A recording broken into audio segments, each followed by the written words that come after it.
as we know, food and diet, which is what you guys focus on too, plays such a role in our brain chemistries, how our brain's working. I mean, these kids probably they're eating a lot of high sugar, high fruit, corn Yeah. syrup, all the Yeah. things that go into our foods, the dyes, which are also causing the symptoms of ADHD, all the things that are going into it. And then you add the medications on top of that. And how do you even navigate what's actually happening with this person? Because is it their diet that they've been on because of being in erratic homes or being in, so there's so many factors at play. So I think having these mentors is one of the keys to really long-term help for girls. Everyone wants to feel loved and accepted.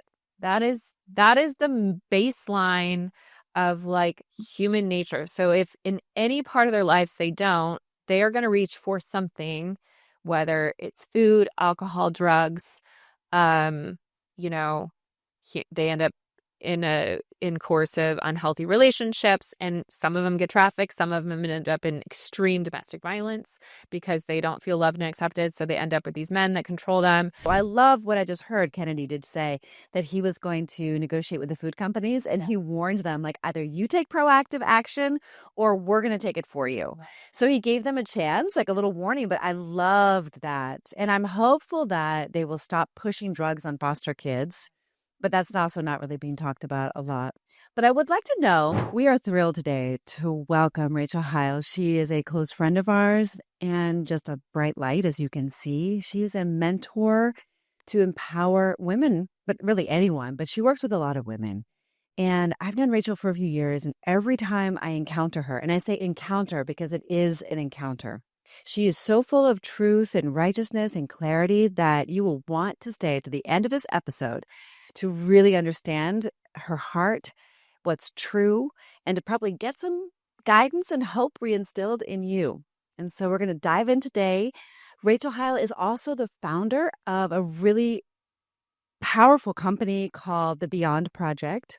It's a not-for-profit organization. She accepts donations all day, every day, because her work is so important. Yeah. And it's also about empowering individuals. We're going to learn more about the Beyond Project in this podcast. And yeah, I hope you'll come with us for the ride. Thanks for having me. Yeah, you're welcome. It's like such an honor. Yeah. Yeah. So where should we start today, Penelope? I wanted to learn about all the work that you do with young women and young girls. Yeah. Okay. Yeah. So the sector that we work with young girls is a lot of what we've been doing is with foster girls. Also girls at risk. They're kind of in the same categories. We have been partnered with this organization called Brave Global. They specifically work with girls who are at high risk for being human trafficked, which a lot of people don't realize that 80% of girls coming out of foster care are at risk for trafficking, which is a staggering number because they don't have the fallback systems and then things come into place. So our goal is really to be a part of the collaborations with other nonprofits and help give these girls confidence and worth through beauty and wellness services that will really remind them of the value of who they are so that they don't get entrapped in those things. So, wow. Powerful work, Mom. It is. There was a question actually that we were preparing for you, but you and I spoke about once before, like how there's girls that are that are found by, let's say, cops or by whatever social workers, and they are in they're sex trafficked, and they're like, okay, we've saved these girls, right? They found them wherever in a container or on the street, and then do they go back in the foster system? There's a lot of different gray areas that I've learned about. There's girls that go into there are homes, not very many. This is a area that resources need to be put into in a lot of different states. California and Washington specifically, I have the most knowledge on. As of right now, I think there's 2 in the state of California. Oh my gosh. That are basically registered and licensed to bring in these girls under the age of 18. And so if they do not have a permanent home, if they keep running away from their foster home, they may end up back on the streets and or worse, they may end up unalived. So Yeah, because of different circumstances within these things. So it is the most wild thing to start learning deep into these. There isn't a lot of safety nets in place, even governmentally speaking. So, And these foster kids, let's just say they came from a foster home, they didn't like it, then they decided to get out, and the only way they could get out was through whatever, sex trafficking, prostitution, whatever it is. yeah. And then, I mean, from what I understand, foster kids are heavily medicated. Yes. Yeah. And so, they've got like, they probably stopped their meds like all of a sudden with no titration plan. And this is probably like creating some disorientation, wouldn't you say? I think that there's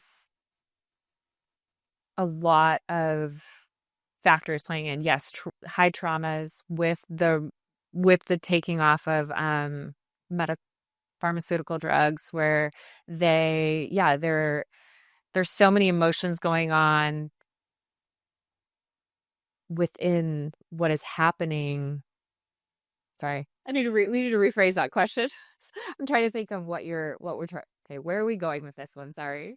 No, it's totally fine. It's the we're really concerned about pharmaceuticals in general. Yep. And mostly because they haven't worked for us. Yeah.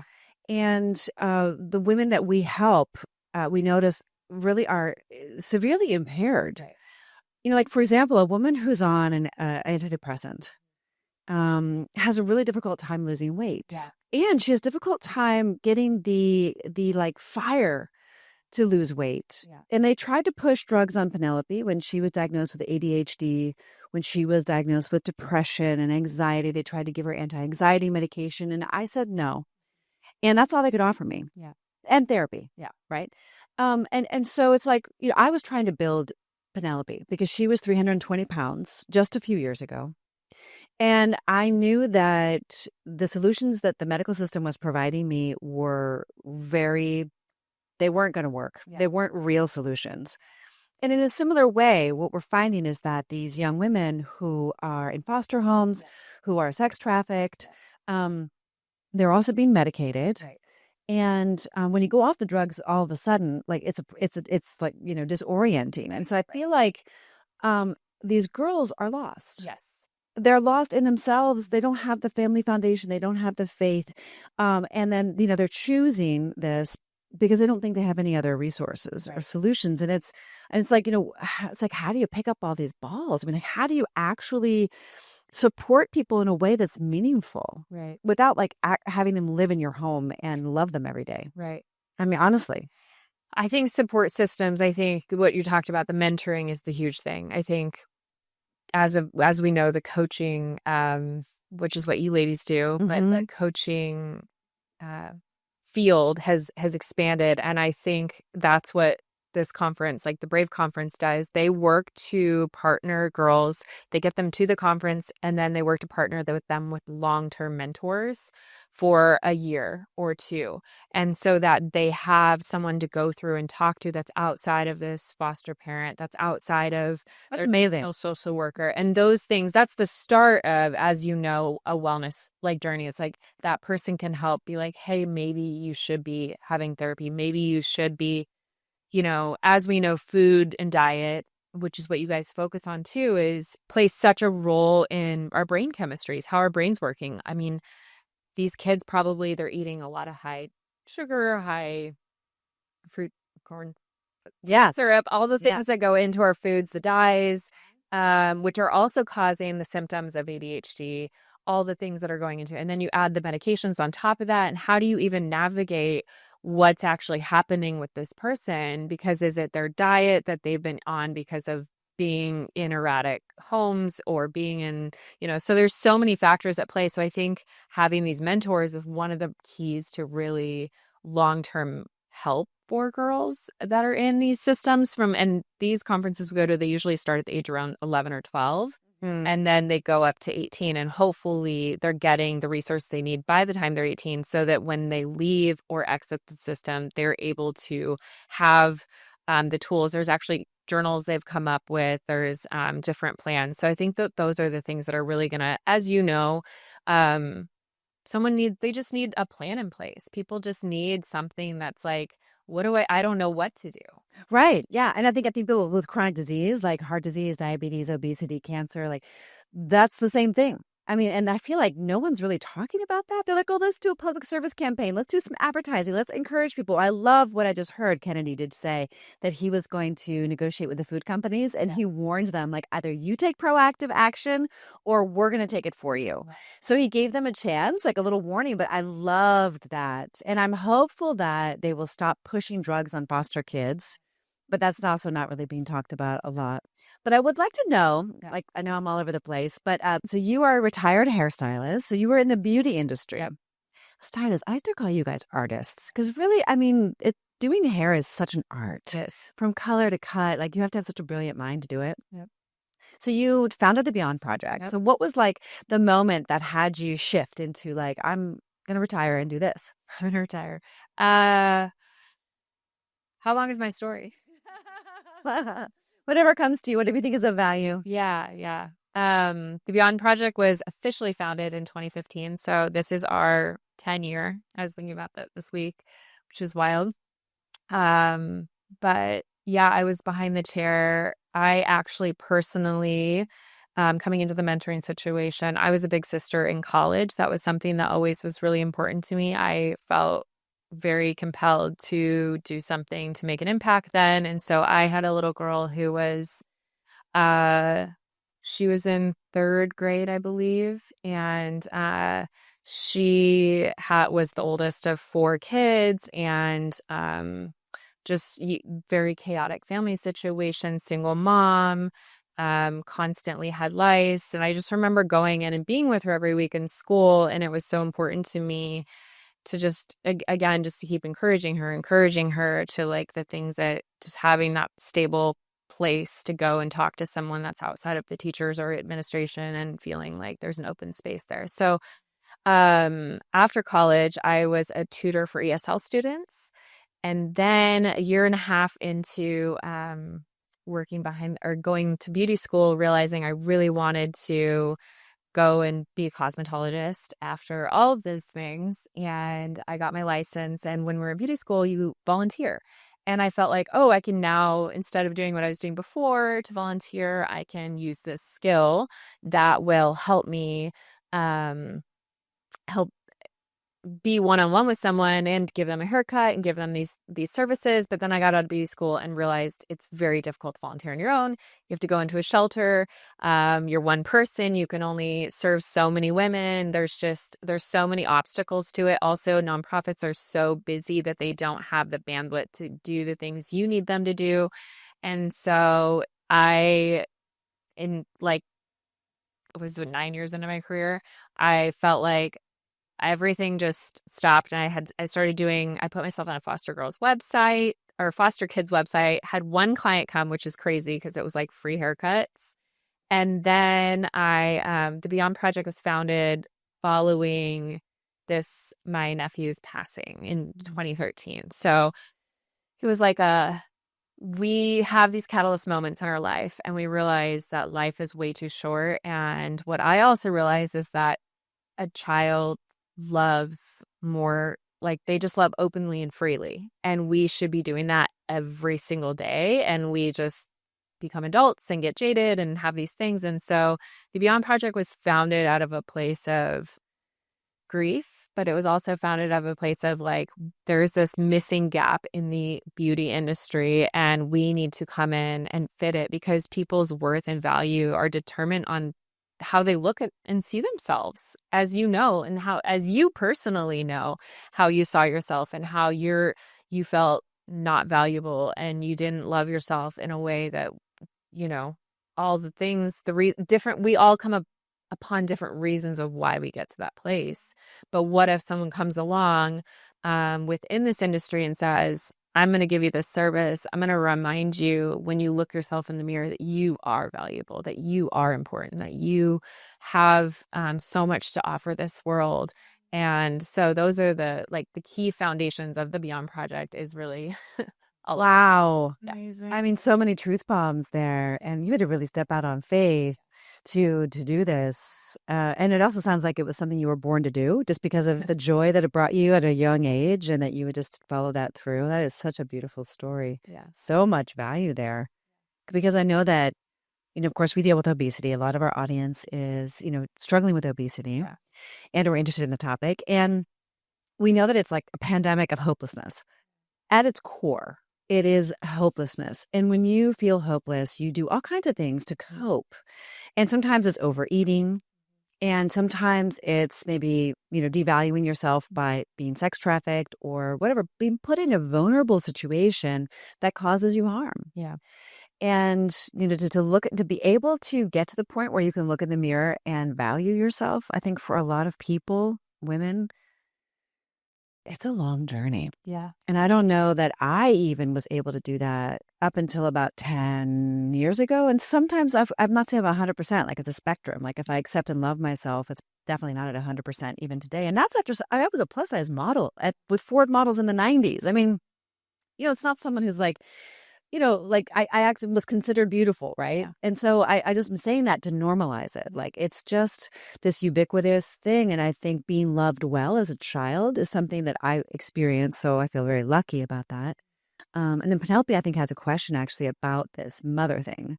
Well, that was funny you said that. So I learned recently, a study done by the NIH in 2021 showed that 80% of obese young women had obese moms.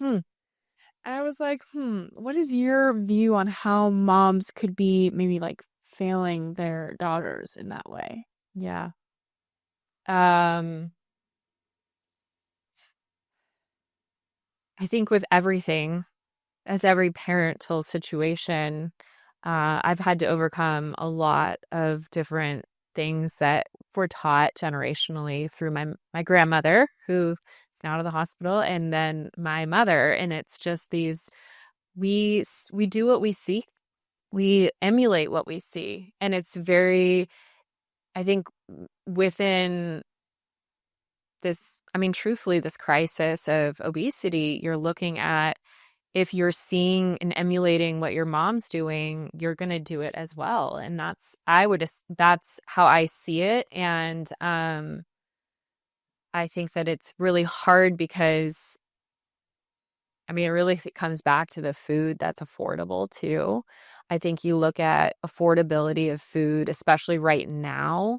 And if you're looking at certain areas, the Midwest and areas that have it's cheaper for them to purchase certain foods. It's just the box foods and then the, EBT and all those things. It's easy, go to fast, working moms, working things. So yeah, I mean it's interesting because so Penelope had this super healthy mom, but you must have been emulating aspects of my self-hatred or something. It's kind of interesting because I always say that children are reflections of our unexpressed subconscious patterns. And I mean it. Like if your kid is a problem, I mean, really look in the mirror. Like I'm not kidding. And it was the thing that I don't talk about a lot, but it's the thing that really changed Penelope's situation, is me getting really honest about what cleanup work I needed to do at a deep level that I probably inherited from my mom, who was a compulsive eater, my grandmother, who wasn't, who I'm actually named after. But it's just interesting, these patterns that we witness and how twisted they are. Whereas the outward manifestation of health may actually be a self-hatred, which is interesting. Right. And that doesn't mean that we should believe in body positivity, because Penelope, really severely influenced Penelope. But it's something to think about, especially for those of you out there who are struggling with obesity. You might have been obese your entire life and never felt beautiful, or are pretending to feel beautiful when you know you're really unhealthy. And I think that honesty piece is so key. And the reprogramming of our parents. Yeah. Now that's a tricky. Yeah. To reparent ourselves. Yeah. And I think that's a big piece of resolving obesity and other mental health issues that you're helping to resolve through mentorship, and different different activities, I think, probably to support people in their value journey. I'm going to call it a value journey. I just made that up. Because I like that. That's good. if you really value yourself, Really good. if you really value yourself and you really know what you value, Mhm. then you're going to eat different foods. Yeah. And I would say that it's actually a lack of education. Yeah. Yes, access is an issue, but I mean, honestly, we've done some math, and it may not be what people want to eat or what they know how to make, but beans and rice and cabbage Yes. are very healthy foods. Correct. Foods that people are longevity foods, studied, and are very cheap. Yes. So it's a matter of like, okay, and it's I don't funny. think a lot of people know those things. Exactly. They do. I think the education around food is what's lacking in. I mean, I think back. I have ADHD. I luckily had a doctor. He was a believer. He believed in teaching ADHD children how to function without medication. Amazing. Wow. No, I was on medication as a child, and they slowly weaned me off as after 18, I stopped taking it. And so for me, it was like I've had to teach myself. But part of this, what I was going to really harp on, was in the 80s when I was a child, or 90s, early 90s, I put in pop toaster strudels like before breakfast. I was eating that. And I was, as I was an athlete, I played soccer, I played basketball, I did every kind of sport, I still do. And it's like, I'm eating straight sugar for breakfast.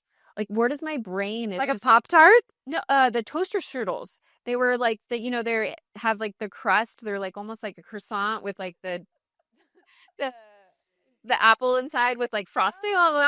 Yeah. Okay. Oh my gosh, how bad I'm like, and a few years ago, I was sitting there, I was like, I can't, I don't eat don't even eat donuts in general. It's just not my craving. And I love sugar. Sugar is a vice for me.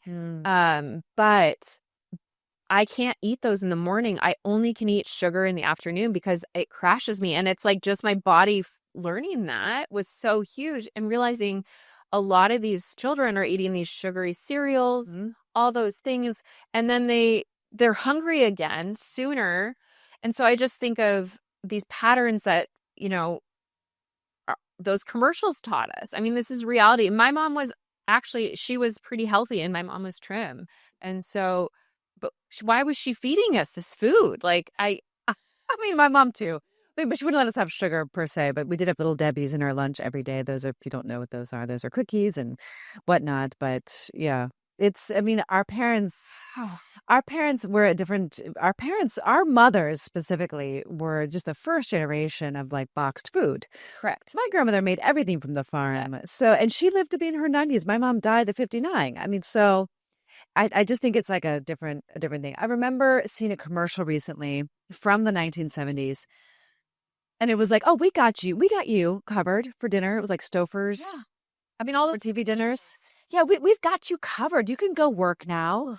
And that's really, I think that was the beginning of this, no more family dinners, the breaking of the framework of a family. And I know a lot of women out there might be angry at me when I say that, because I'm not against the progression of having women be respected and honored. But I do believe that, I mean, I've been embarrassed. I'm not embarrassed today, but I've been embarrassed to admit how much I love cooking for my family. And I love taking care of the home. And like, women aren't supposed to say that anymore. Yeah, that's true. They're like, if their goal is to have children and be a wife, like that's supposed to be like, they're frowned upon now. It's frowned upon. Especially for young girls who want to become moms. It's like a whole other world. They're like, there's a whole feminist movement who's like, no, you don't need a man. You can procreate by yourself. We don't even need men on the earth anymore. Be a boss babe. My cousin, she said, men should just be extinct. I said, no way.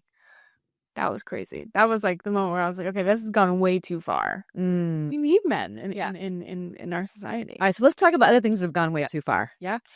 What do you think about body positivity? It's a tough one. I'm all about loving yourself where you are. I do. Because loving yourself where you are is going to get you to where you want to go. So that's the starting point, right? I do think there is a level that we need to recognize that you are going to develop heart conditions, you are going to develop diabetes, you are going to develop certain, like all these different health issues if you are overweight and obese. I mean, I went through talk about my colonoscopies. I had and they don't know why I had these things, and I would say over 80% of Americans I was at the time healthy in most people, and I had 5 centimeter polyp that they took out and 40 following that, and that was in 2021. Wow. And so for me, my wellness journey really started with like looking at not just, all the things. And why I say all that, why it's important is like we assume people look healthy from the outside, but what's really going on in the inside. So imagine someone that I've been 80% healthier than most Americans, where I exercise, I drank green smoothies every day, probably a little too much sugar in those. And I mean, I didn't know the balance of those things. Now we have so much more access to information than we've never had with TikTok, with moving information the way it is. And thinking back to the body positivity in that is going, if I'm not healthy, but if we're encouraging people to be healthy, this is their version of healthy. It's like, well, then like that's not wellness to me. That's just not, we're not telling truth. 60% of young girls say that they feel trapped in body positivity. Like it's a lie and they kind of know it, but they just don't really know how to talk about it. Yeah. And so do you see any of that in your work with young girls?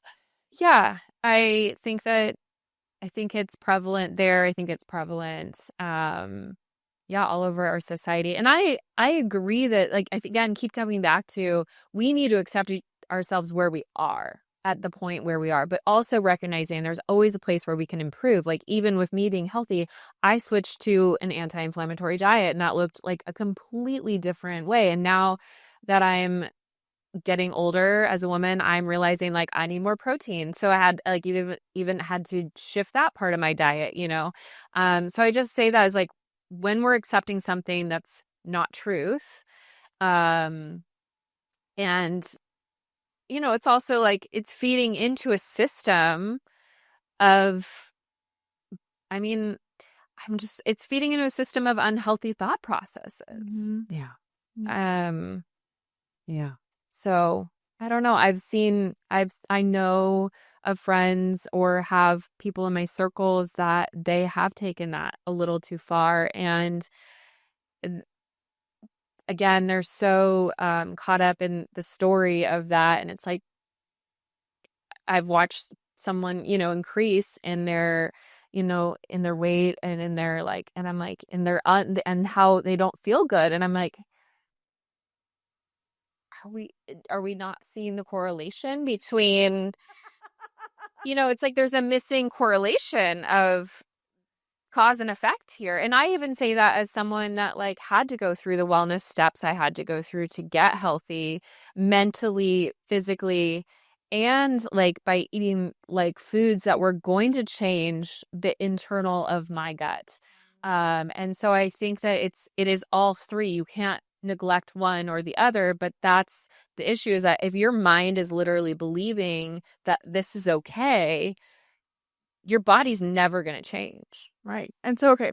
So that brings me true. that brings me to such an interesting point, because I'm thinking here, like, you have maybe you have friends or whatever. And I know you believe in God too. Yeah. And so I think to gluttony. Yeah. And I think to self-love and gluttony. And I'm like, well, if we're going to talk about God, then we should probably should we, is it okay for us to say to our friends? I think it is, but I'm curious if you think, would you ever say to that friend something along the lines of like, hey, maybe we should look at the health, or I mean, someone very close to you, some people. I mean, like, that's really tricky. That's so really how do you approach these I situations? mean, I don't say it to people close to me, Penelope. I do, but I do, but I'm just curious about you. Like, so you're sitting and having tea, and you're like, just like, connecting, and you're like, hey, you've gained a lot of weight lately. Is everything okay? Like, what are you suggesting here? I want to know what you do, and then we can talk. Okay. In general, in life, I think I'm an Enneagram 8. Okay. Enneagram 8s are very honest, and I think that's who you are. I think she is too. And Never heard Enneagram. Well, so it's a person. I mean, I know all the personality stuff because I have a degree in communication, and so we learned, Myers-Briggs, all those things. But But I'm very good at communicating. she is. Thank you. Like really good at. Oh, thank you. So I think that what I've realized is that I think as I've grown older, and also my mother is so blunt, and so I've had to curb that side of sharing.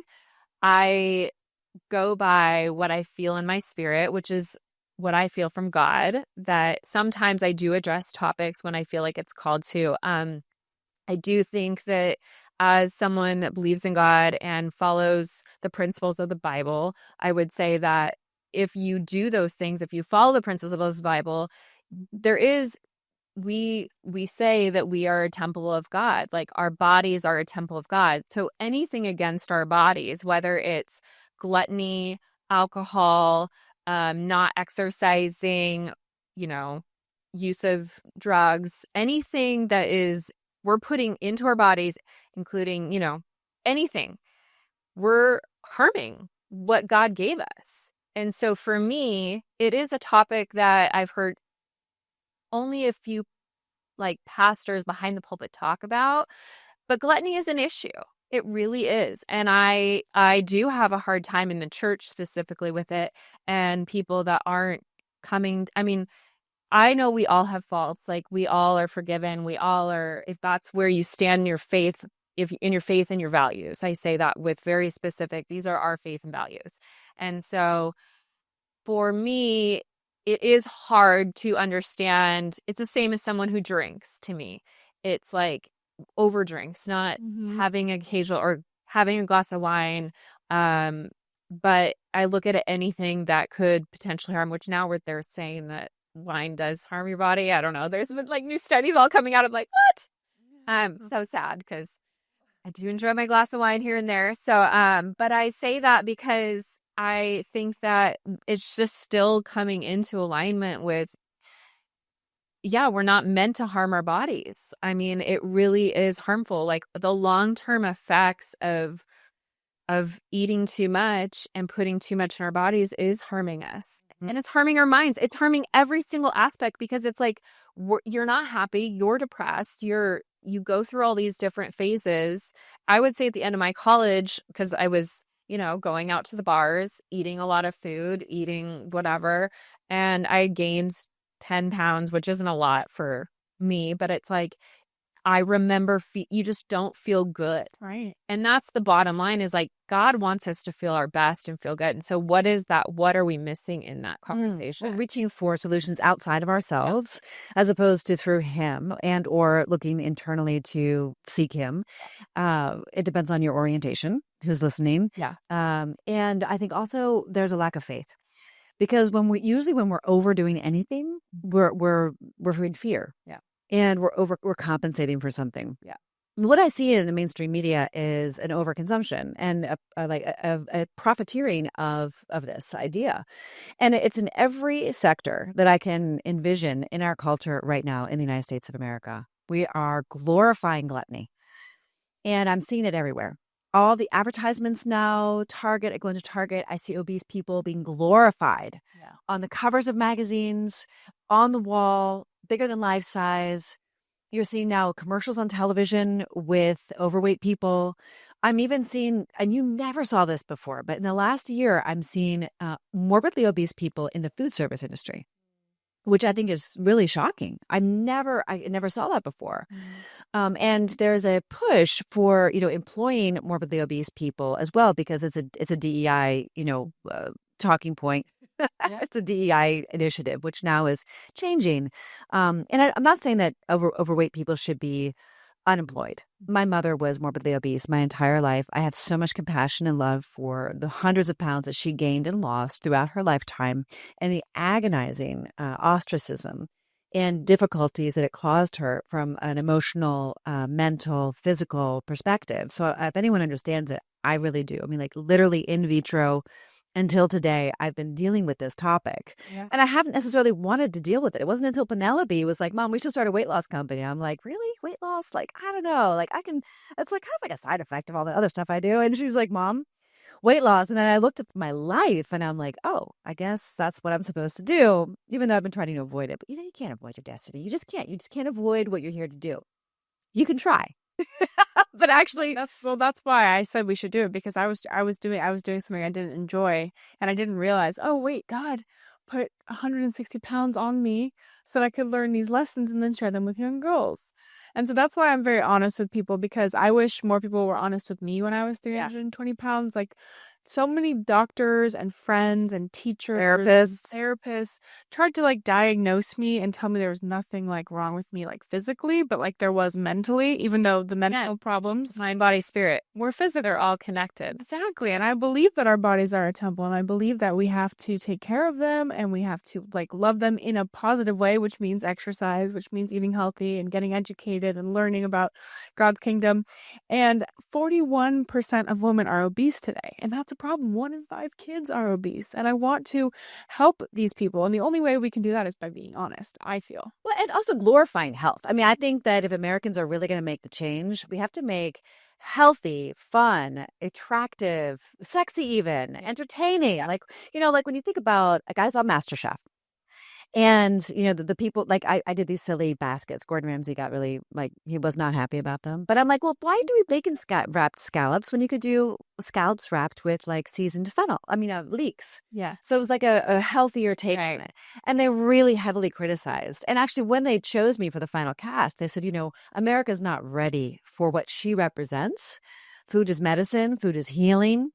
And I thought that was an interesting perspective. And Penelope, you were only, I think, 4 at that time. You were really, really young. And I honestly did not expect to get into the show because I knew that my ideas were pretty revolutionary. But I knew that through God's kingdom, through nature, and through phytonutrients, and through strategic use of foods, that you could heal a lot of conditions. In fact, my mother went blind once and she regained her vision through a macrobiotic diet. I had nodes on my vocal cords from too much singing, training, and I reversed it through herbs. And so I had seen several episodes in my life where I was shown that it was possible. And then I would go on to then help thousands of people reverse their chronic diseases. But it was always through this mind, body, spirit connection that you're speaking about. And I think the women that you're helping in the Beyond Project, people you're helping, are I'm sure you find that formula, I don't know, but is the one that's required, because you've got the mind, that's only going to take you so far. Yeah. The body also only going to take you so far. It's not until you deal with the brokenness and the healing of that from the inside out that you really find transformation. Right.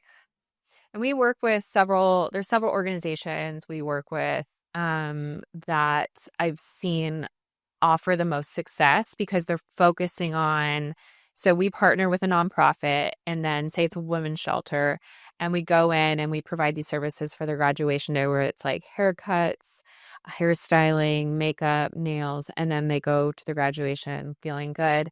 And one of the things, it's not just one-off events, they're every 12 weeks.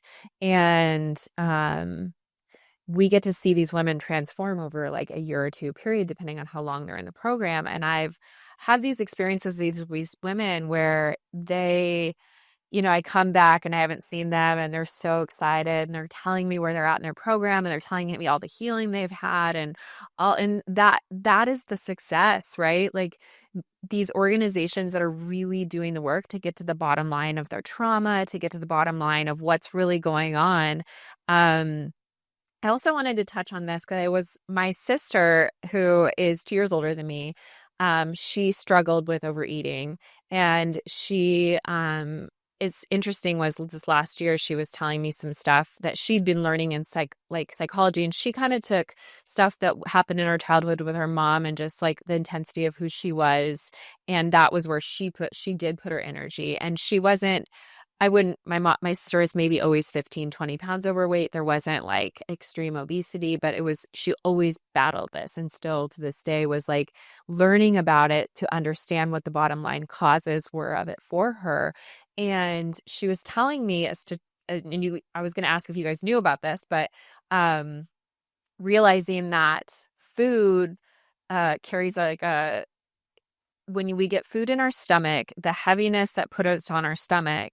Do you know about this? And it like mimics like the serotonin that almost brings us joy and happiness. Do you know about this? I do, yeah. And there's that, it's like this internal massage. Yes. That's comforting. Yes. But it's because of this chemical reaction in the brain, and we may be deficient in it. Yes. Like oftentimes you could have a parent that's an addict or even an absentee parent, and then the child will go as a coping mechanism. Yeah. Because we're going to seek that. Our cells are going to seek it.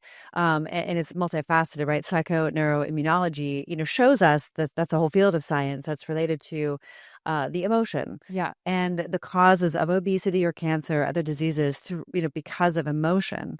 And so what you're describing is absolutely accurate. Yeah. So I just wonder within that, like people that go this route to use food as their comfort because it gives them this feeling in their body emotionally, because they don't want to deal with the trauma behind what's actually going on. And that's just, obesity is one of the outlets food, overeating, and gluttony, it's one of those outlets that we deal with trauma. And how do we change that? I think that's the conversation you guys are trying to eliminate, is having the conversations, the really hard trauma conversations, whether you need to go to therapy, whether you need to go to get a coach. There's so many different things I think that can really support you in your journey, which is what you guys are doing, which is so key to changing the conversation. It is, to me, it's really taking away the shame of it, because shame is what keeps us trapped in everything. Yeah. It's true. What kept you trapped? What was your I was a victim of my circumstances instead of like a hero of my circumstances. Yeah. And not that I was dealt like the worst cards in the world. I wasn't by any means, but I used to think that everything was happening to me and not for me. Okay.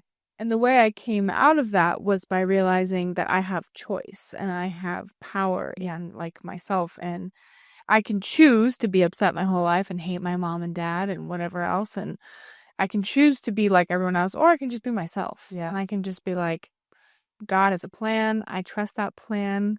Pain is not always a bad thing. We have to learn things. If we were all perfect, if life was perfect forever, then we would all just be bored. Yeah. Because everything would be fine and everything would be the same, and that would just be weird. And we have to go through things because it gives us this purpose that I now have. I get to help women. I love helping women, and I never would have known that I would be here today doing that. I was depressed and anxious. And the shame, I think, was part of like the stealing and the gluttony. Like I think it built on itself. Like you had the shame, and then you had more blame, and then shame, and that's what they're trying to tell us that Ozempic is curing, or these weight loss medications is curing. Like, oh, well, you can lose the weight. Finally, it'll be easier for you, and you don't have to, be so shameful. You don't have to blame yourself. And unfortunately, the therapy that we sought, when we spent a lot of time and money on therapy, and trauma is a tricky thing. It's a really tricky thing because not all therapists are able to help you.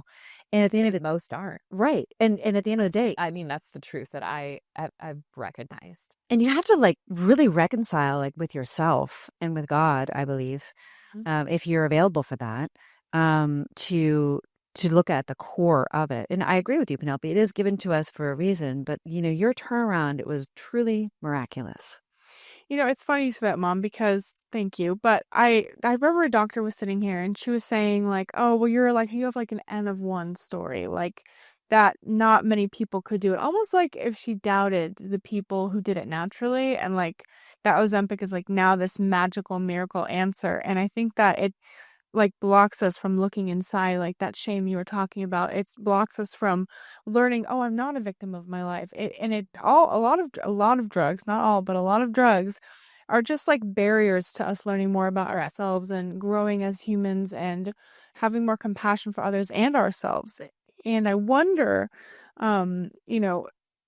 if we could educate more women on how to not like only go to medications and not only go to therapy and Yes. also look within themselves, we could actually do way more help than a Yeah, therapist. I mean, I don't know about you, Rachel, but my mom didn't really teach me very healthy emotional coping mechanisms. Zero. My dad also, I mean, like, God bless you both. Like, you guys are amazing parents, Dad, if you're watching this, but I don't know that I learned great emotional coping skills or conflict resolution skills Have them. at school, even at church. Yeah. I mean, I just kind of like fought a lot with my sister and, you figure it out. But I think that's one of the core elements of emotional dysregulation. Yeah. This week, I heard something that really inspired me. And it was give yourself the dignity of understanding and getting curious about the discomfort in your life. Right.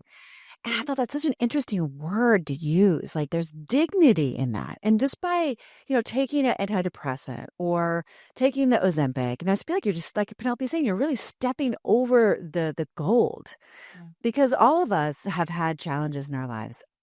All of us. And they are gold. We never understand them in the moment because we think it's just the world is going to fall apart. The sky is, kind of tumbling down. But it's always like the thing that we needed to experience to do to help the person. Or like, oh, that's why that happened. Because I had to like learn how, and even, I mean, I thought I was going to dodge the bullet. Bachelor's and master's degree in nutrition. My daughter is going to be the poster child of health. And it was just, I mean, Everything has to unravel the way it does. I know. It was really, because I remember being 320 pounds in our living room and there was like all these healthy, fit moms. And I was like, this is not making my at my little like your little 40s. vegasms that you had. She called them vegasms. But that's so funny. I have He's not a vegan. Right. You've been a geekasm now that I'm thinking about it. So weird. I know. That's strange, actually. You're right. We talked a little bit about self-image and whatnot. I mean, could you share with us anything of your journey of how you've unveiled this deeper appreciation for your uniqueness and what you were here born to do? Yeah. I was thinking about so many thoughts when you were talking. I was like, wow, I think for me, like you said about healthy coping, that generation, generally speaking, didn't have coping mechanisms. It's not an unfault on them, right? Their parents came out of the Depression, and then it was just most people in America, I'll speak, lived in survival mode because they were, hardworking Americans trying to make it, and whatever that circumstance was, like things changed, and I just have so many family stories of understanding the background of things. And so everyone was always trying to survive. Yes. And I think, and people still are. I mean, I say that with like hardworking Americans right now, still trying to survive. And so you didn't have the understanding of like, and then, there was this, when psychology really was getting hot in the 70s, I think this is what my understanding was. It's just that my mom always was, and I love her still this day, just doesn't love the background of psychology. And I was like, a lot of it's still rooted, even if you go to the values of, I feel like how God created us to be, understanding like David, if you look at the Bible, he cried out to the Lord when he was upset, and Job, and there's all these examples of desperation of crying out. And that's what I did when Penelope emotionally, letting your emotions out. And I think, and what does that look like? And so for me, I had really unhealthy relationships in my 20s. And I can say that now, and most of them I've made amends with, and I'm not in the program, so I'll say that. But just because I think it's the right thing to do when we've come out of these, I was in codependent relationships because I wanted to feel loved. And one day I woke up and was like, it was like after another breakup, and it's like, I don't want to feel this way. And I just was like, all right, just started crying. Like for me, I went to God and I said, God, I want to be whole. I want to know who I am. I want to know what love is. I want to know and understand these things because I wasn't getting it from my parents, who are still married. I think, let's see, 45 years. Whoa. So, That's amazing. yeah, they've chosen love and they've chosen to love each other even through the toughest days. And part of it was because of the relationship with God. Mm. And so I do honor them for that. But I still think that within that, understanding that I think love can be greater than what it was emulated. And so, Oh, that's a beautiful statement. Like yeah. that which we've ever witnessed from Yeah. Hollywood or ourselves, our friends, people that we, respect. That's a beautiful statement. Yeah. Because the truth is that like having a child is actually the greatest love I've ever known. Yes. And my mom tried to explain it to me, but I could never understand it. Yeah. She died when Penelope was 5 months old. So she never got to witness it. And it's just funny because she burst into the hospital room and she was like, "Don't you understand now?" Like just like that, And I was like, "No, I don't actually. I'm sore and I don't know what to do with this baby." I was just like, but then like mom said, "You just wait. You wait till she turns 3 and then she's going to turn 7." And I was like, "Oh man, I wish I could share it with her because it is the greatest love." And so I guess you've been on a journey with God as his daughter, feeling the love from the Lord. And that was what it came to me. For me, it was accepting God's love. And then I could love and accept myself and be free to do all the things I'm called to do. And I think that if everyone understood the love of God, they wouldn't be going to all these other things. You wouldn't be going to food. 100%. You wouldn't be going to anything other than these mimics that pharmaceutical drugs, all of the things. And it's so crazy when what was it? So my nephew passed this. We'll go into that story because this kind of aligns with the story of you're saying love. I am not a mom. I do not have children. I cannot wait for that day. But when I held my nephew for the first time, and I know not everyone has this experience, but I did. And I was like, oh my gosh, like I didn't, I had that experience and it wasn't even my child. And I don't know if God just gave me that because I got to love this child for 2 years until he went to heaven. And for me, it's like, if people could understand that that's how God loves them. And I know if you're not a parent, you can't. And I really understand that because I don't have children, but I got to experience that love in a way that was so unique and special. But I think coming into all this of going, when we know our value of who we are, we don't need all those things. I think that's when it comes into it's just all comes into the value of who we are and really valuing ourselves enough and not playing the victim role, taking responsibility for the decisions we've made and for why our life turned out the way it did. And, I could blame many of the guys I dated in my 20s for many things. And one of them called me out one day when he messaged me for something and I was just like, and he goes, at no point are you going to take responsibility for staying in this relationship. And I was like, oh, I can't believe he said that to me. And it was a couple years after we had not been together. And I was just like, wow, that's true. I had to take responsibility. I stayed with him. I let that keep going. And because I didn't love myself and believe that I was more valuable than the way he was treating me. And so that's just one example. That's examples of it all comes into the same conversation though, of really understanding that if we put our value and trust in anything to me but God, you're not going to be healthy. You're going to choose all these other things. And food is a huge one because it's easy. It's accessible. It's the most, you can start it when you're a child to the end of the age. And if your parent did it, it's just where you go. It's just, yeah. It feels like an addiction. Yeah. It feels like we're making addicts. Yeah. And the addiction leads to more pharmaceuticals. Yeah. It leads to more suffering. Yeah. And it almost makes me wonder if it's a plan, like a really well-calculated plan. And it is like this good and evil. Mm-hmm. And it's this battle that we are fighting. Yeah. And it's interesting. One of our members recently said, this is really serious. She's been successful. And she realized all of a sudden, like, this is way bigger than just food and fitness and losing weight. And Penelope even talks about it too. She's like, I had this monster on my back and I had to kill that. You had to like radically throw it off of your back and wrestle with it. And it's quite intense. And even as a healthy mom, I tried to avoid it. Yeah. And it's like the outside influences, just pull. And, it's really a crazy time that we're living in right now.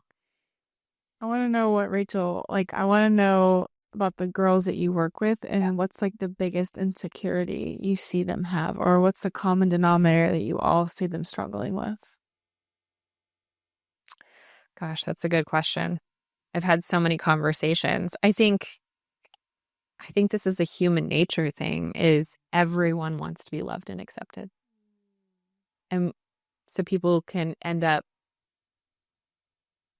like doing things to be loved and accepted. Yeah. Whether it's these foster girls who end up, the reason that it is so easy for them to end up in human trafficking is because this boyfriend comes along, and people are so, in the United States, we do not have, it's very rare.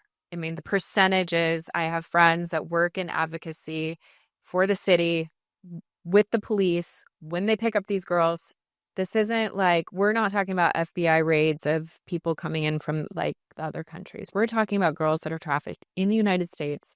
They are trafficked by boyfriends because of coercion and because they just so desperately want to be loved and accepted.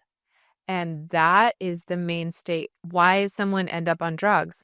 They want to feel good and loved and accepted. So, it's wild is that like what I hear a lot is from women on the streets, even outside of. So you're looking at a lot of women that end up on the streets following coming out of the foster care system, human trafficking, all the stuff that goes along with that because of their own stories. And when they go on the streets, they form these communities. Everyone just wants to be in a community. Like that is human nature. We were meant to live in communities and tribes. I mean, that was our main thing as humans. And so and then what's really hard is like people don't realize even the breaking up of encampments, it's so damaging and traumatizing for them. Like, and I'm not agreeing with the encampments. We shouldn't even allow them. It's like, it's infuriating. We should have better solutions. I could go into that for hours. There's a really amazing organization that people go to model. It's actually based in Austin called Mobile Breads and Mobile Fishes and I have to look this up. Sorry. This organization, they've created this community for people that previously lived on the streets that were veterans or, people that coming out of these things. And what they found was they live in these tiny homes. And this is like the best version of a tiny home village. Most of them I don't agree with. I've seen them, and letting that people keep recreationally use. There's a lot of conversation in that. But this one, they live in community together. They actually don't have restrooms purposefully. And I know it's very different in Austin because you're looking at, if you go to other states, you don't have the weather and the things that they have, but they have to use restrooms communally. And that's so that they don't isolate and they go eat, and they have little tiny fridges and stuff, but they go eat in like a mess hall together. And conceptually, why people we serve, whether it's women or young girls, everyone wants to feel loved and accepted. That is the baseline of like human nature. So if in any part of their lives they don't, they are going to reach for something, whether it's food, alcohol, drugs. They end up in coercive, unhealthy relationships, and some of them get trafficked. Some of them end up in extreme domestic violence because they don't feel loved and accepted. So they end up with these men that control them. So it's all those circumstances combined of saying that's the bottom line. So for you, I guess that would be my question is, what would you say was your root? I mean, you were victimized, but what would you say was your root cause of wanting to continue to eat junk food or eat healthy? Well, yeah, just eat unhealthy. Because I was alone. Because I wanted to feel loved and accepted. And I think that I truthfully knew inside that body positivity, maybe a part of me knew that it wasn't good, but it did make me feel loved and accepted at that time. But then no one was there for me when I was alone at night. My phone isn't like a person. And so I'm alone at night.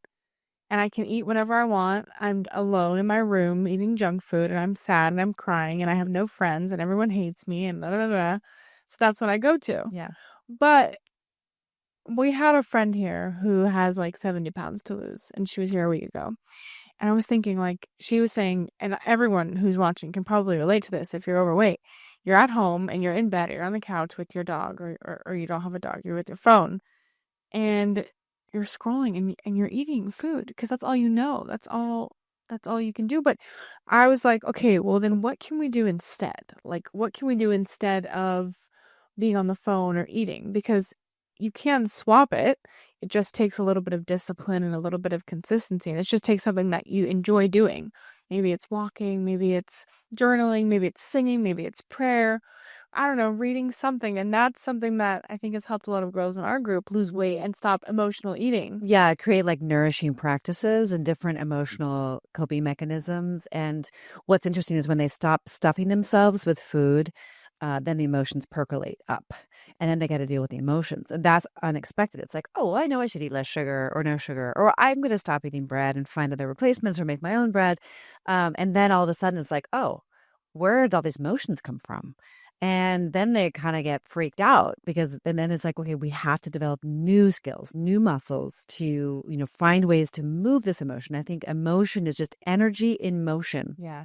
And everyone's pathway of processing is going to be a little different. Like, I love movement to process my emotion. It's very effective, like sound and movement, intentional Well, it's movement. proven. Right, prayer, singing, like all of these things, like worship, like these are all ways that we can, really bring what is happening, what's real and what's true. Stuffing it down never works. And that's just like that little dust pile that you just keep pushing under the rug. I mean, that pile is going to get big, and then you get cancer, and then you get, some other major issue. You get the divorce, you get the financial ruin, you get you get fired from your job. Like, there's always going to be, like, you can't avoid it. No.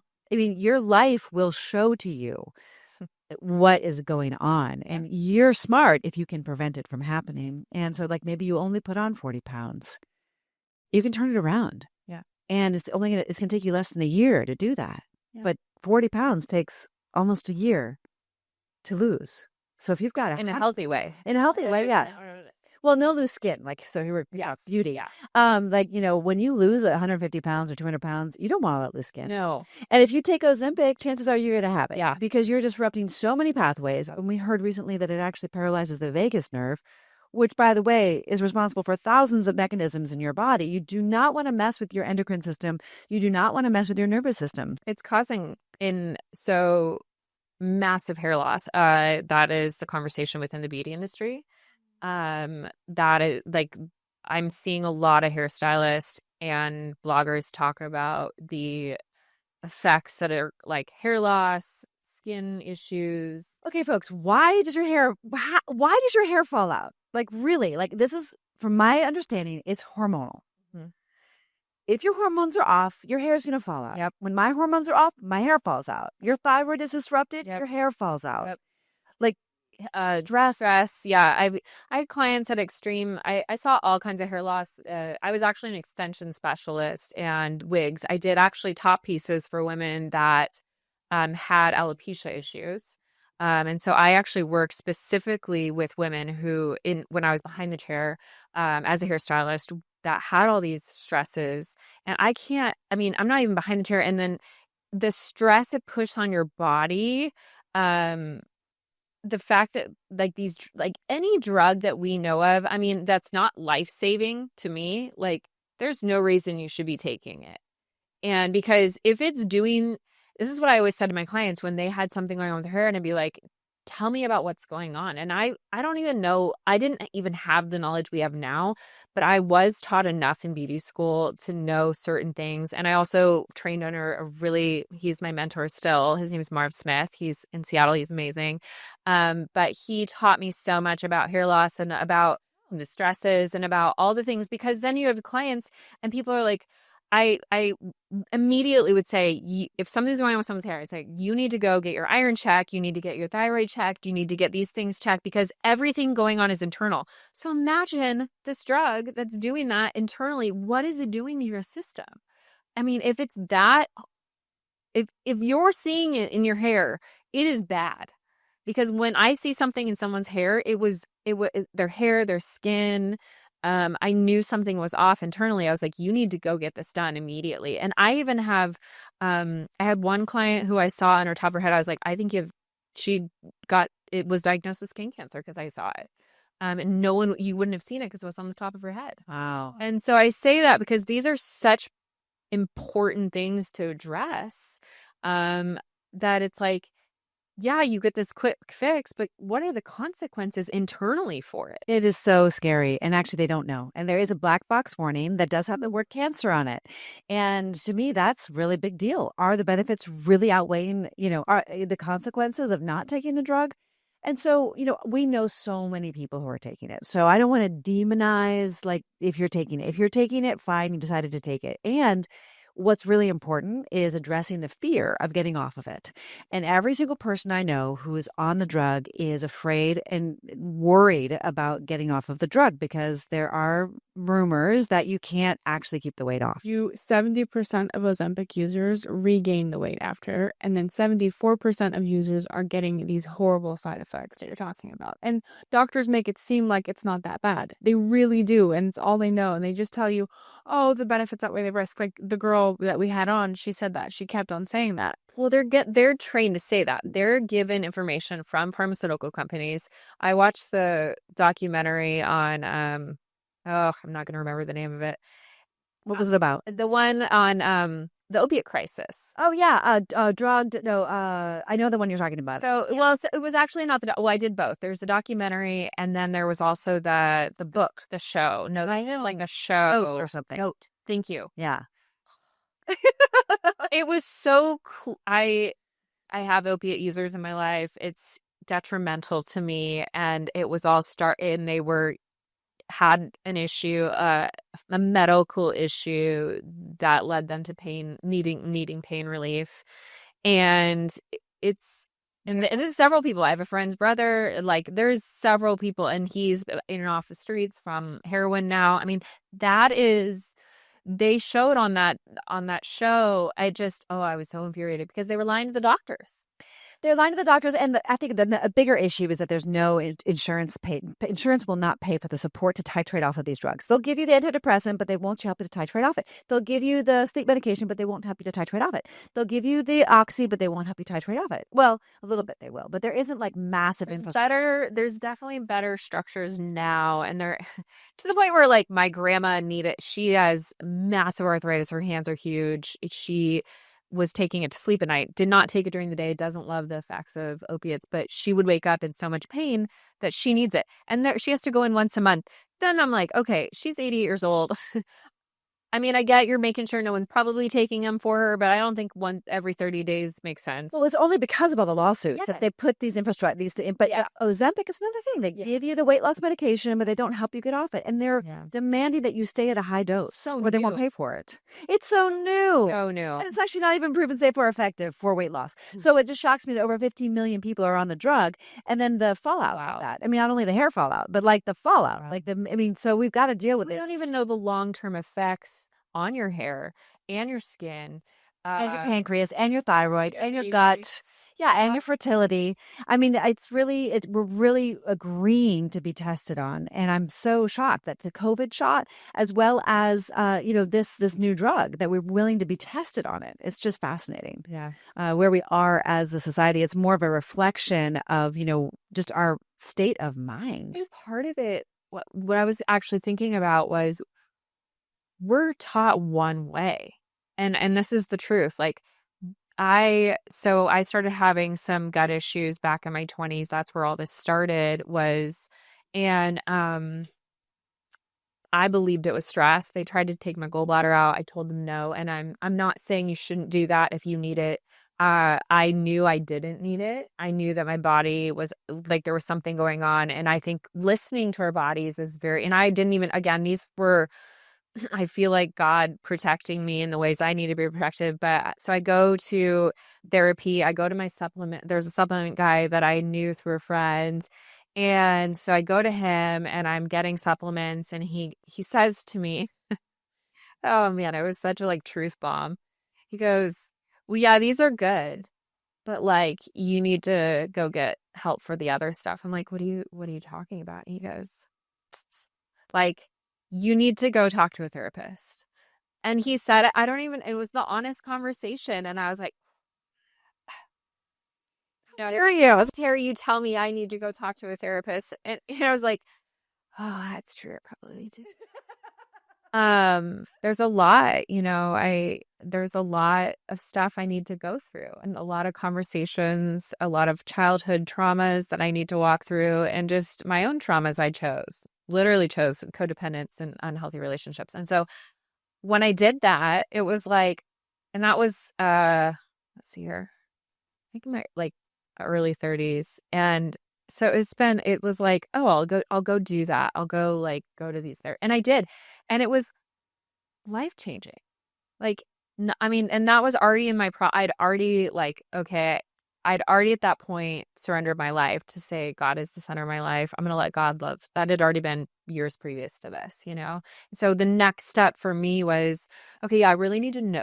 I need to deal with what's going on internally that's causing these stresses in my gut and realizing that's what's happening is no one's wanting to deal with what's really going on. And we're not taught to. I mean, we are not taught in this country how, doctors aren't taught to. It's not, and I actually have realized recently, I actually don't feel like the doctors are at fault. Their medical textbooks do not give them any information. They took out natural medicine, and so they don't know. They're not taught anything. And what I've realized is three of my best friend or husband, and they'll probably see this, they're doctors, and it's like they were taught what they were taught. So if we don't know and we're learning and we're just slowly looking at supplements, we're slowly looking at alternatives, we're slowly looking at all these different things until more research comes out for everything, we can't change anything. It's true. It's really true. We're in a revolution right now. Yes. It really excites me. And I think the medical industry needs to be revolutionized as well, because you're right. It's not their fault, but it is our responsibility. And I say this a lot, but I believe the future physician is us. And I think we absolutely have to take responsibility right now. And we have to learn how to cook. I mean, who taught us how to cook? I mean, my mom did, because my parents were really into food, but they weren't into healthy food. So you have to teach yourself how to cook. You have to teach yourself how to source ingredients that are meaningful, nutrient dense, healthy, well-sourced, responsibly raised, responsibly farmed. You have to teach yourself how to cope, how to reparent yourself, emotional coping mechanisms. I mean, we have to take responsibility because the medical model currently is not built to support it. And so you're right, it's not the doctor's fault. Some doctors really take it seriously, and they get a lot of additional education in nutrition and functional medicine and holistic principles that have been around for thousands of years. And we see this in every culture except for ours. You see it all throughout Europe and Asia and Africa. The ancient medicine is one of herbs, is one of energy, is one of healing through nature. Yeah. I mean, every single culture. And that's what tipped me off. I mean, I had these horrible skin problems. I don't know if he knows, but I was in a wheelchair when I was 7. No. They thought I had leukemia. Wow. And they treated me intravenously with antibiotics for this thing called osteomyelitis, a bone marrow infection. And so it saved my leg. So you said it'd be life-saving. Like, it saved my leg from amputation, which is great. But then my gut was decimated. So it's been this process of learning over the years. And I think, it's like, who do people trust? And it's become more and more challenging for us to trust. And I know, even family members of mine are like, they know that I know a thing or two, but they really trust their doctors. Yes. And it's tricky. It's tricky. I'm not saying you shouldn't trust your doctor, Correct. But your doctor is not the know-it-all. But you also have to remember, this is what people don't realize about doctors. And two of my friends are different kinds of doctors.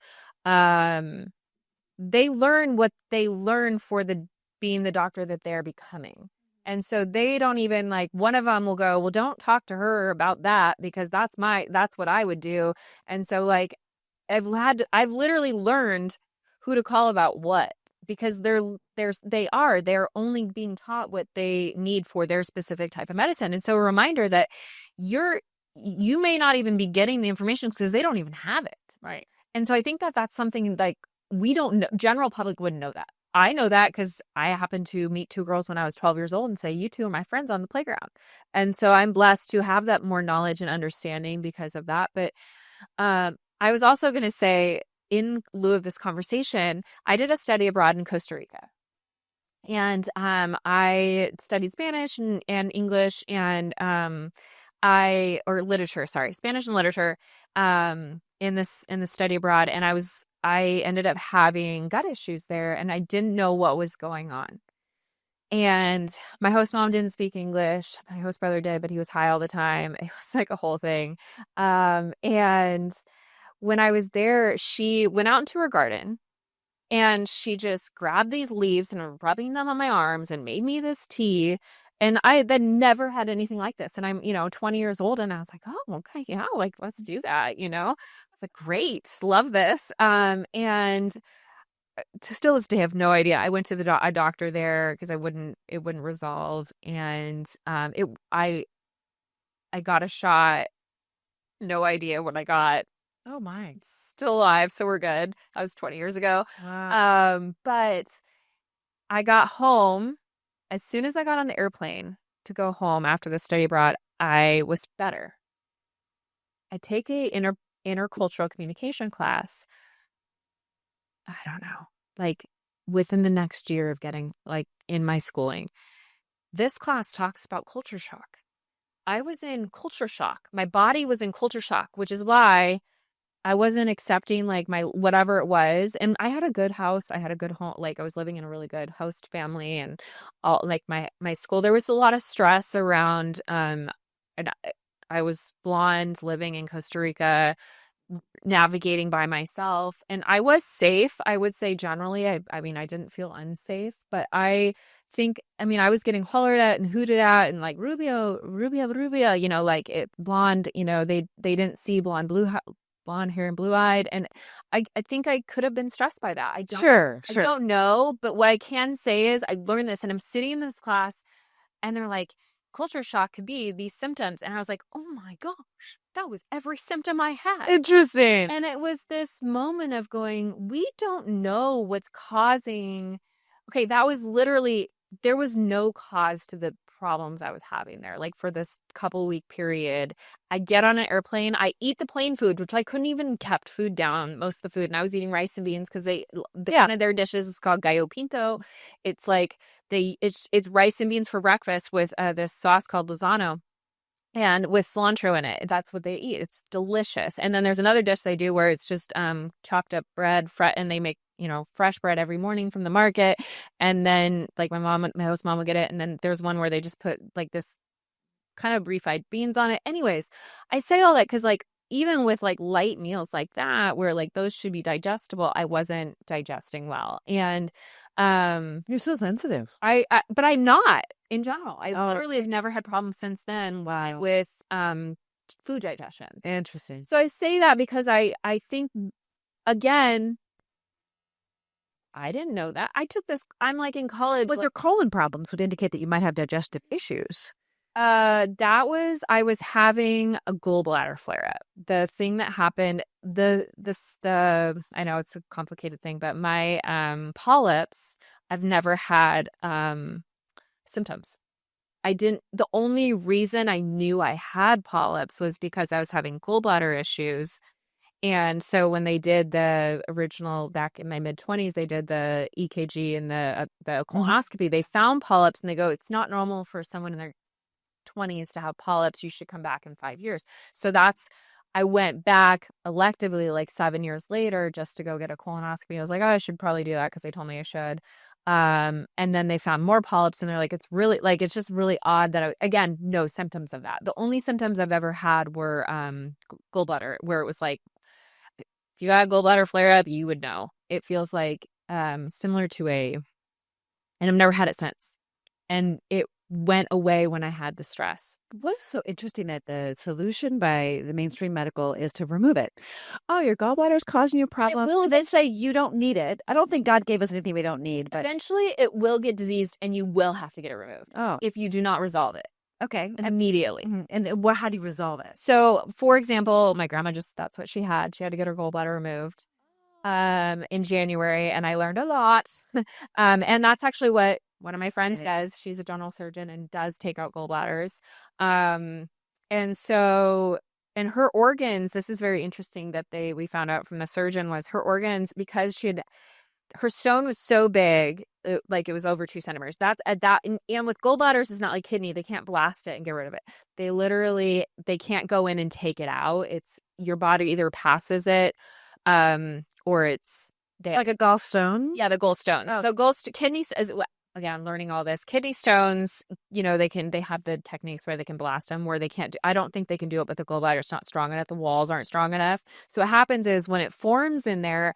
There is tinctures you can take. I'm not going to remember the name of the one I bought. There's so many biomechanical processes that create stones, right? Like uric acid, we've got like bile issues, we've got, yes, dietary things, but there's also these biomechanical processes that cause the what I would consider like a calcium, and then it can kill the wall. So what happens is once it goes in and kills the wall, then it's kind of like, that's what the surgeon was explaining to me. It was like, it's diseased at that point. And once it's dead, you can't fix it. Well, that's a different stage. Again, that's a different stage. So I think that what people don't realize is with what I had with my gallbladder, I believe, obviously, because 15 years later, never had a flare up again, ever.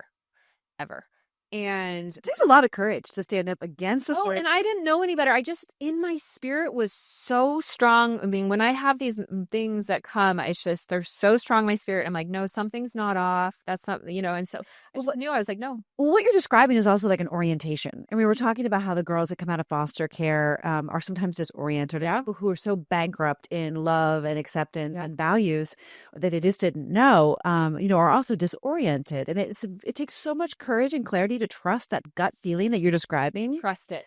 And I agree. And like, I think a lot of the women that I know who are on Ozempic, they want the weight loss. They're so desperate for it, but they're also going against themselves. And that is the definition of an autoimmune disease.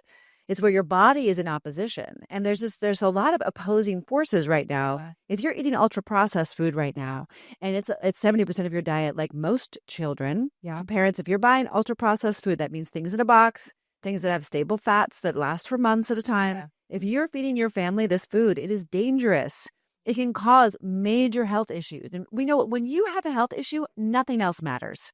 And so the thing is, we know what's right. And when you interrupt with an antidepressant or an anti-anxiety medication, if you interrupt those processes or even a weight loss medication, you lose touch and it's very disorienting. You've got to have so much courage to get your body back, to get your mind back, to get your diet back. And I believe it's actually so simple. It's embarrassingly simple. Well, they're also not talking about, because this research, when I was doing all my research 3 years ago, or 2021, so 4 years ago now, the gut-brain connection. That right now it actually, the doctor I was reading, he's a UCLA doctor. He has 2 books, The Gut-Brain Connection, and there's one other one. I'm so into this. Yeah, no, like and the reason I get my free time, I study this. I got like into it was because I was trying. No one had answers. Like, this is where I was frustrated with my colon, like my gastroenterologist. Well, just no one could answer why I was developing polyps. Like, they don't know. They're not taught. My sister, like, I was like, no one in my family. There's my parents. No one, like, no. Yeah.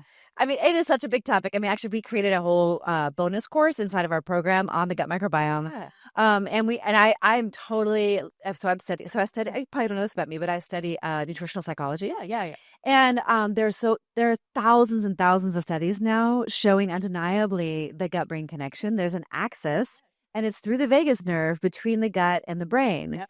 And so when we talk about these weight loss medications that are, compromising gut motility, which means like the speed through which, like, you don't want sluggish digestion. That's a bad thing. That slows your metabolism down. Yeah. That's a really big problem.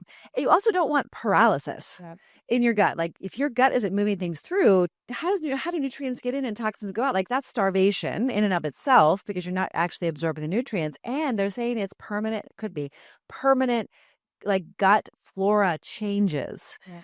Now, you can change your gut flora pretty easily. Like, if you eat junk food, you're going to change your gut flora. If you eat healthy food, you're going to change your gut flora. Yeah. It's like everything you're doing, you're strengthening. Yeah. Everything you're practicing in your life, you're making stronger. So it could be good things or not so good things. Yeah. Like those dysfunctional relationships that you and I have had throughout our lives, the codependency. Like, the more we practice it without awareness, the more we're strengthening it and the more problems we're causing. Someone said this to me the other day. They said, You were sent here to solve a problem. All of us, everyone listening to this. And it's a problem you might not even know because it's like so your thing. Like you've been a mentor, you've been a big sister, you've been someone who could love well. Like those people in your chair back then, they didn't know what they were coming for. Oh yeah, I had one of my clients. I hope she would see this. Jolene, she would call me her hair healer. Oh, that's so you. Because I would heal her soul and her. Of course you did. Her hair. Of course you did, right? So yeah. So if you're not solving that problem that you were sent here to solve, then chances are you are a problem. And that's the problems in your life that are showing up are not to be stuffed down. You actually need to look at them, and it brings you closer to what you're here to do. And it's just so beautiful to see how it all kind of like has been unfolded. Yeah. So what do you see for the future of the Beyond Project? And like, what are you looking to, I don't know, what's in your heart around this? Well, I was thinking I want to like kind of wrap up what you were saying too and bring this all back to the Beyond Project. But I think my encouragement for everybody listening is that with every single thing we go through in our life, whether it's emotional breakdowns, trying to get healthy, it's just one step at a time. Like I really want to emphasize that, like with everything, just take one change. It doesn't have to be big. And I think I was listening to your, like a few things you were talking about on your previous podcast to understand all this. And I was like, it's just one step. Just change one thing, like one thing a week, one thing a month, whatever is reasonable. And I understand, like I have friends who work 2 jobs and they have health issues and they're trying to figure it out. So it's like one doctor's appointment a month to go figure it out. And they have to change the doctor had my friend doing the FODMAP diet because of she has gastroparesis. And so it's just like these things where it's like, just do one thing. Just do one thing. So that was what I just want to like say that because I think that people it's so stressful to think of everything that needs to like get to the next step of their life. But that's my encouragement. And that kind of comes into the Beyond Project is like what led me to the stress I felt when I was like, I'm going to start this nonprofit. Like, just do one thing. I remember having several conversations with really good friends, mentors, CEOs of companies, and it's just like proof of concept. Just do that first, like do an event, do one event, do two, just every month start adding more events. Just do the next thing. And that is really where we get caught up in life is like, so for the Beyond Project, I just kept doing the next thing, right? Like it was like, okay, this door opened. We ended up going to Chicago. And it's funny is through this Chicago connection, every single door has opened through, and that was 2017, 2 years after we founded. And it wouldn't have made sense in a general sense of the word, but I was going with my gut and my spirit of like where I should go. And I see it as right now we've served in 7 states. We've had volunteers in 7 states. A lot of my mission is foster youth. I have a huge heart for foster youth because getting the foster youth prevents all the other stuff. It prevents chronic homelessness. It prevents domestic violence, all those things. Because if you're getting people onto a path and helping get them support services at young ages so that they don't end up on the path that could cause all these other things, I'm like, that's why I'm like, that's one of my hearts. This was my last question. Yeah. Actually, it was, what is the biggest misconception about foster youth? Oh gosh. They're so great. You guys, they're kids. They're just trapped in they just ended up in a situation that wasn't their fault. I've had so many conversations with foster youth and they're like the most lovely children. They're so resilient. They're so amazing. I mean, they just want to feel loved and accepted. Like, coming into that, I remember there's several stories about foster youth I have. The one of them specifically, we were doing back to school haircuts through this foster care or foster program where they give them brand new clothes, give them they get to go pick out their clothes too. They get to shop. This isn't just like you're getting them. So they give them, I go give this young boy a haircut. He was maybe, I don't know, 10, 11. He was still young, but like preteen. And he wouldn't talk to me, had his head down the whole time. And I was just kind of trying, and I get it. Like, some strange girl, you're in the situation, who knows what his story is. And I don't ask their stories unless they offer it.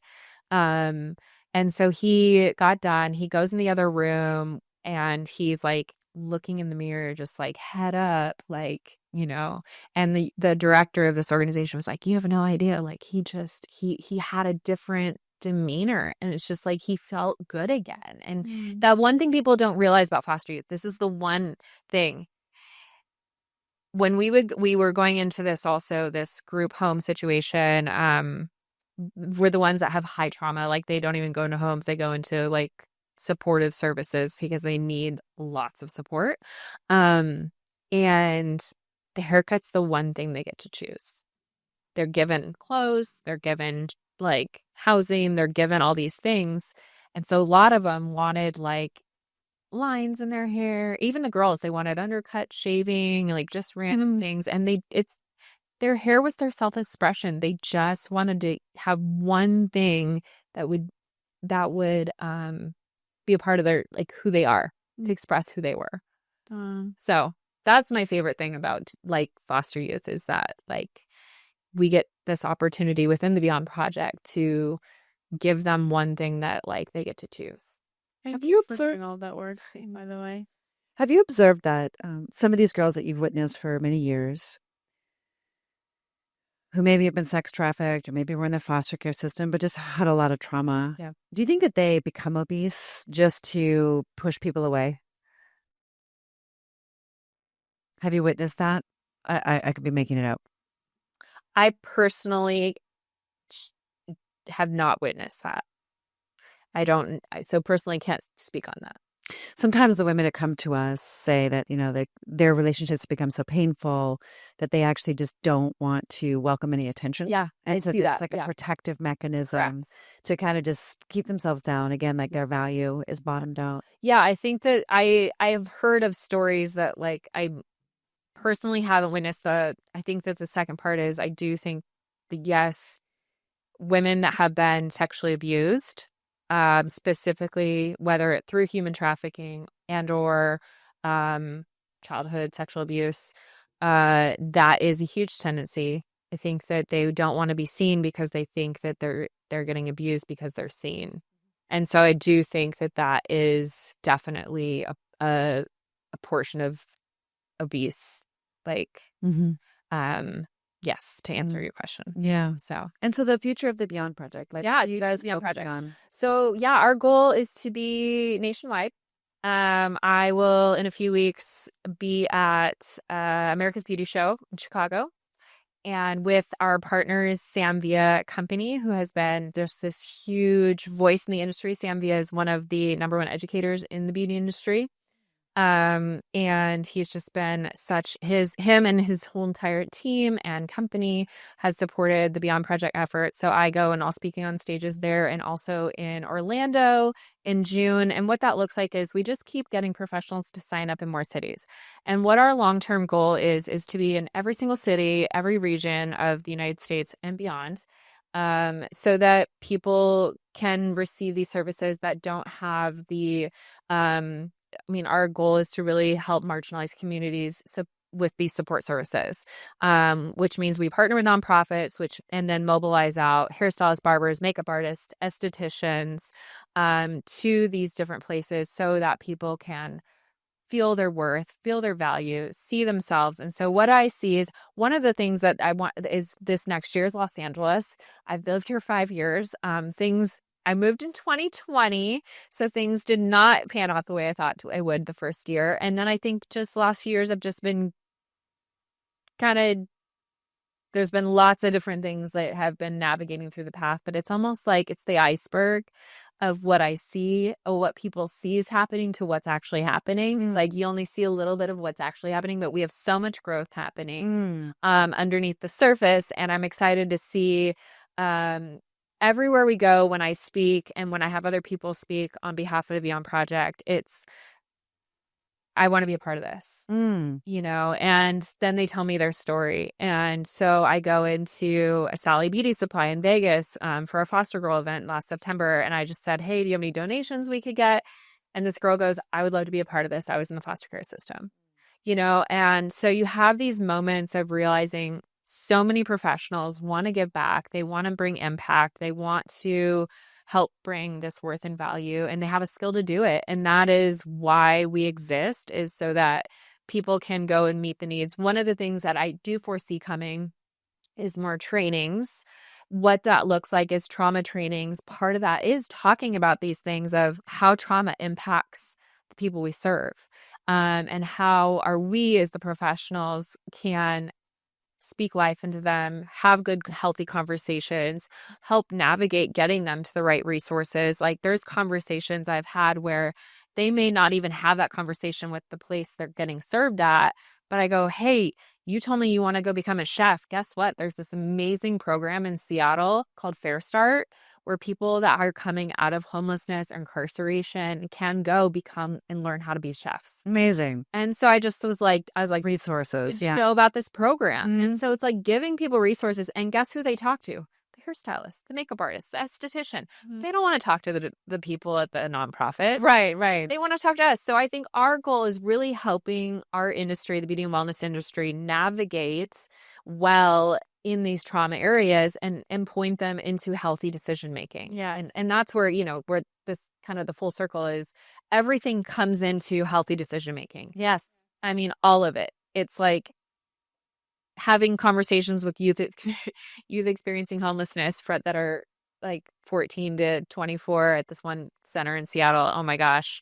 Like, they're kids and they're telling you stuff. And what I do love is like the intervention of kids, because if you can get to the youth, they listen, they want to change, and then you can prevent these long-term things. Mm-hmm. So yeah. Amazing. So if you're a health professional or a beauty professional, you can reach out to the Beyond Project. We're going to put all information in the show notes. So you can go to their website. You can reach Rachel yourself if you want. And our goal with this podcast was just to bring some light on these difficult topics that we're all facing. I mean, you can't just live in the world and even if you're living under a rock, you'll definitely be facing these issues. And we're coming face to face with them. And I think it's important to be honest. Penelope, you're a great encourager of that. Keep being honest. I really think that, but also there's time for honesty too. That's what I've learned. So I although I agree with you, I think that as a society we shy away from the uncomfortable conversation situations, and we become so sensitive. And I'm like, the truth isn't always liked, but I think it's always needed. Yeah. True, but when there's an opening, it'll be received much more. I agree, but for example, sometimes I'm told to tell the truth to people when they don't want to hear it, and then later they're like, "Thank you so much for telling me," even though I didn't want to hear it. And I feel the same way when people do that to me. Well, it's all about timing, and I say that because I've had tough conversations with friends over the last 15 years of my life in different areas, not this, but ones that I knew that they weren't going to receive well. And I waited, and I was like, okay, I know God's going to open up in moments, and he always does. I agree. Yeah. He does. And then they would come back, and a week later, one of them came back to me and was like, I was so mad at you when you said that. And I was like, yep, I know. And then her other friend that was a guy friend said the same thing to her, different values, nothing to do with me. Wow. That's amazing. And she goes, I love that. And it was just, the alignment is that it had to happen that way. I get that. So then I also think live life without regrets. So that's also where my part comes in. I would regret not telling that person that truth. If something were to happen to anyone. Because I think it's your mission. I think the difference is when we're living in our mission, we feel so passionate and so compelled that we've got to change it. And that's how I am with what I do. It's I have to do this. Yeah, it's so true. So, exactly. But I mean, if I had told my mom she was fat, it wouldn't have helped her at all. She knew already that was happening, So everyone thinks that everyone who encounters me, I keep getting the same message. Helping encounter. You don't tell everyone fat. Who said I was going to go up to somebody on a bad day and say you're fat? I never said I would do that. I said that I don't put down people doing that. I'm just saying we should be more honest. And that can look many ways. That can be like, Sure. hey, let's go on a walk. That Yeah. could be calling someone fat. I mean, in this society, I Yeah. would see it that way. But I'm just saying Right. that may be one way of delivering the truth True. or acting in truth. Yeah. I think delivering truth with love is something that we can all improve on. It's 100%. by far the most powerful thing in the world and the thing that Jesus emulated the most. And so it's one of my aims in life to master that to the best of my ability. Yeah. And I don't think I can do it on my own. So. No, we can't. And grace, and as someone that believes in Jesus, grace is what covers us all. And so I think it's like, well, we just give grace to each other in the moments where we did fail and we did say something that may have hurt someone's feelings. But also, yeah, I agree. Think the Enneagram 8's like honest conversations, and we like straightforward, and we don't like tiptoeing around the truth. We don't want that. We just tell you how it is. Yeah. Deal with it, move on. Right. But that is our personality. So that is just how we were created. Oh, you're an 8 as well? Oh, yeah. Ah. Which is why I understand you. Okay. And so I'm a 3. I don't know, actually. I'm not really sure. No? What am I? Well, 3 is a high achiever. You are a high achiever, but that's not what drives you. I would say a 2, because then you have the wing 3, which is the achieving. The 2s are kind, and like Shelby, who I live with, like it's these people in our lives that have like they're sensible, they think through everything, they're so I do that. yeah, they're very analytical. Oh yeah. 2s are like data driven. Yeah. So they kind of like bar where I'm like not. I understand the value of data now. I'm very because of what I do. Though. Very intuitive. I've did intuition. I don't drives me more I than don't think data. intuition is the personality though. Intuition is a part of like the soul of who you are, but it's not like how you operate. I mean, that just makes sense. I have the big book, Penelope. We can read about it. Yeah. We'll read about that off camera. Thank you guys so much for watching. Don't forget to like, comment, share, and subscribe, and we will see you all the time.